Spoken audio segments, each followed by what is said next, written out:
I play a lot of video games. I mean, my channel is technically a variety channel. Part video essays, part whatever I want to talk about. And today, I want to talk about a thing that's been popping up a lot. Remasters. A remaster of a game is when a company brings an old game to the current generation of consoles with a new coat of paint. Essentially, you are playing the game as you remember it, which is often better than it actually was. I cannot tell you how many times I've tried to go back to an old game, only for it to, well, not really hold up. And more often than not, a remaster will include quality of life updates. But sometimes, the devs will just up-res it and call it a day. If you can't tell, I love remasters. I grew up playing a lot of PS1 era games, so for me, it's fun to curl up with these old games again on my PS5 or Switch. It's like seeing an old friend for the first time in ages. And it also makes the games more accessible, so I can recommend them to other people. I can't easily shove Shadow Hearts at you guys, but I can point to Tales of Vesperia and say, play it! It's on every console ever, and Steam. It's my favorite Tales game. I mentioned Tales, I'm going back to my roots. Remasters, by the way, shouldn't be confused with remakes. The Resident Evil remakes, for example, are complete bottom-up remakes of the games, making them entirely new games in the process. Yakuza Kiwami 1 and 2 are also remakes for the exact same reason. The Elder Scrolls Oblivion, however, is a remaster because it's the exact same game, but in a slightly new engine and with quality of life upgrades. Just important things to note for our purposes. In addition to Oblivion, two other remasters dropped this past spring, Suikoden 1 and 2 and the Lunar Remastered collection. And, well, one of them is head and shoulders above the other, and it's not the one you'd think it would be. Let's talk about it. Suikoden is a JRPG series by Konami. The original came out in 1995, while the sequel came out in 1998. They're kind of connected in that some characters from the first game appeared in the second, but you can play the second one without playing the first. Except, good luck playing them if you didn't buy them when they launched in your region.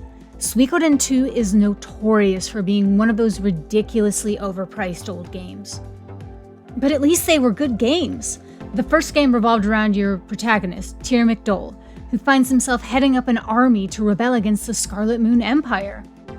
You travel around the country, recruiting people for your army and building up your castle, all while thwarting the Emperor and his consort's evil plans. And that's the gimmick of these games. Your goal is to collect 108 recruits, or Stars of Destiny as the games call them, to your army. There's usually two different endings you can get in the game, so to get the good one, you gotta recruit everyone. It's like Pokemon, gotta catch them all. Not every character will actually be playable either. Some may add features to your castle, while others provide support during the war phases of the game, which are like elaborate rock, paper, scissors battles. Anyway, the second game gets a little more complex, following the invasion of the city-states of Joustin by the Kingdom of Highland. It turns out the city-states aren't that far from the former Scarlet Moon Empire, so you get a lot of old players in that war cropping up in this one. I don't want to spoil any of the twists and turns of that game, but Suikoden 2 was known for really digging into the pathos of the characters. I wasn't happy with the final big bad, but I didn't hate him either. I just felt sorry for him.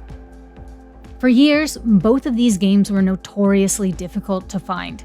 Even in the PS2 era, when 3, 4, and 5 could be found, these two were elusive. The first game did crop up on the PlayStation Network towards the end of 2008, but it took 6 more years for Suikoden 2 to show up, releasing at the end of 2014. So they've been available digitally for about a decade now, which is great and all, but they are dated games. And people lost hope of ever getting remasters because Konami. Let's talk about Konami briefly.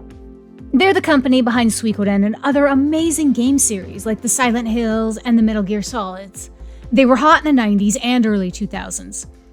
And then they pivoted, dropping a lot of their active development and focusing on pachinko machines. Cool. They also alienated a little guy you might know as Kojima. So that was a thing. Konami was written off for a good long while. And then they decided to come back. We've seen some Konami resurgences. Some good, some bad. But I became a believer in the Konami comeback with the release of the Silent Hill 2 remake in fall 2024.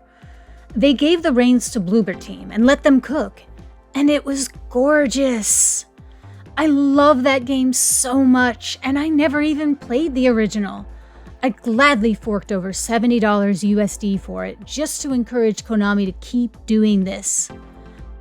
Another part of their resurgence was remastering the first 2 Suikoden games for modern consoles and actually physically releasing them. They announced it towards the end of 2022 and then went radio silent for a while. Some people wondered, was it canceled? No, they were just taking their time.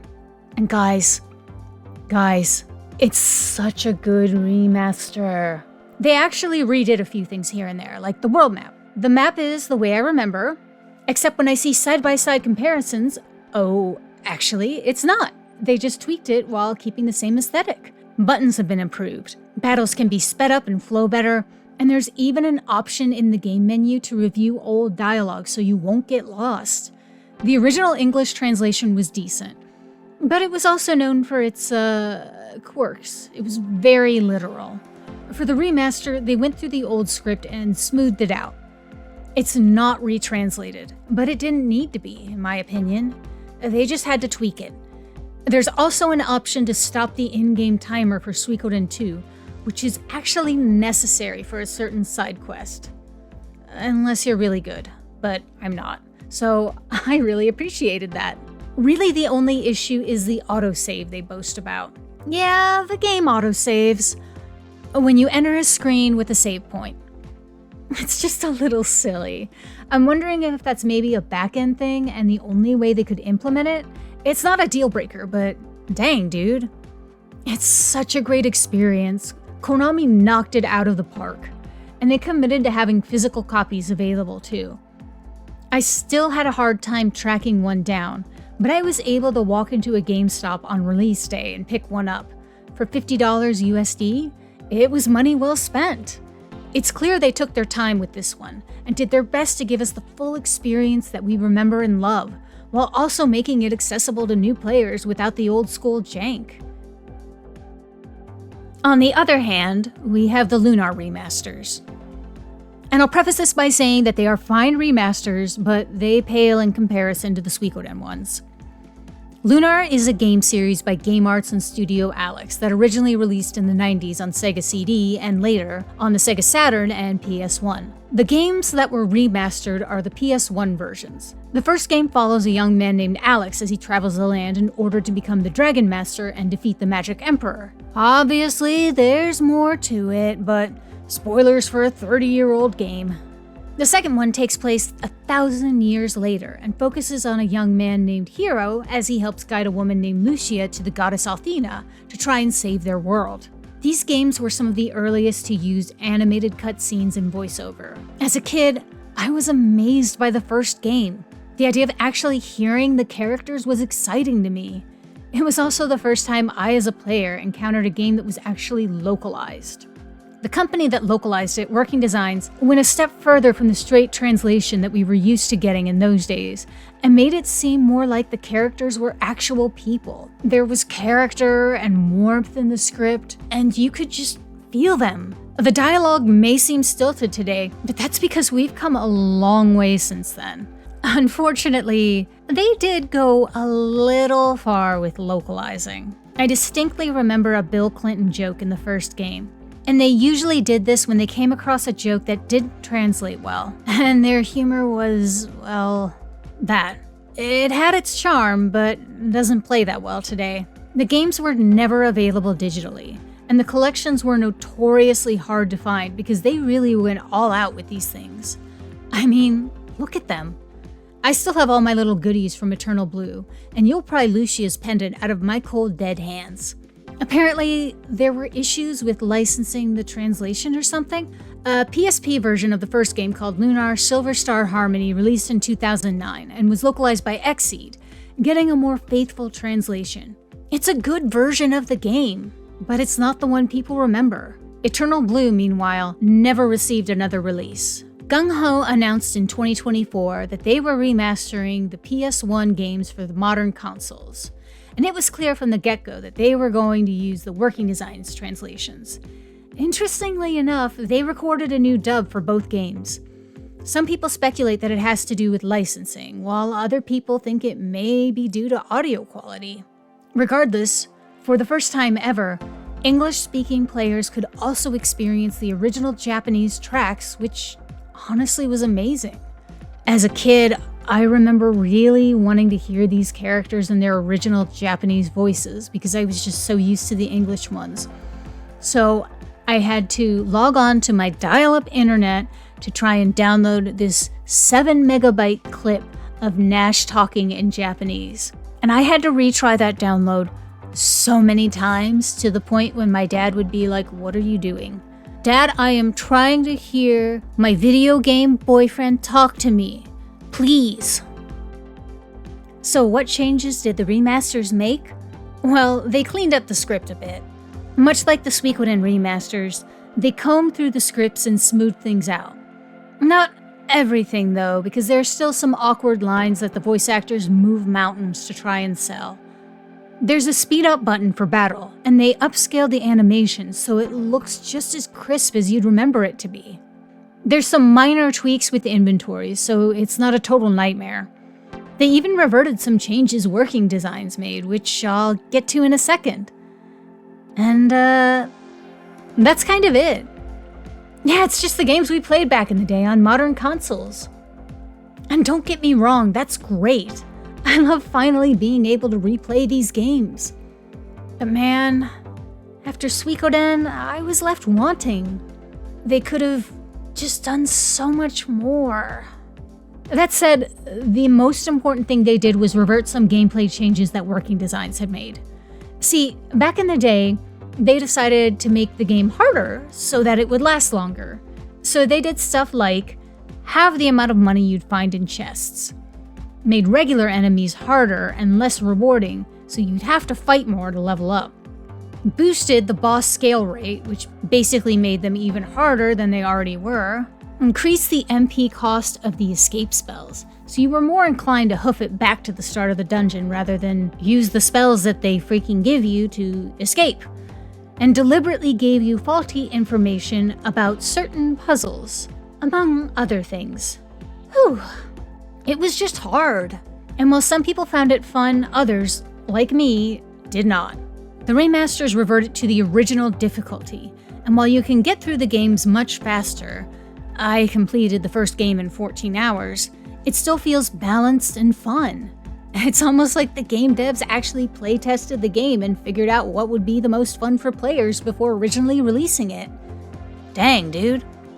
The collection released for $50 USD, and I cannot actually tell anyone to spend $50 on this. Maybe $40. But for what feels like them slapping a new coat of paint on the games and then calling it a day, it just doesn't feel worth that price point. I honestly wouldn't have minded it if they'd announced it and then taken longer to really make some changes. You're re-recording some things already, and I know the Japanese cast is still active, so why not have more audio? Maybe there's some audio that can be repurposed from Silver Star Harmony. What about a log option? Or an attempt to beat out Suikoden's super awesome autosave? Oh, and that's not to mention the whole snafu with physical copies.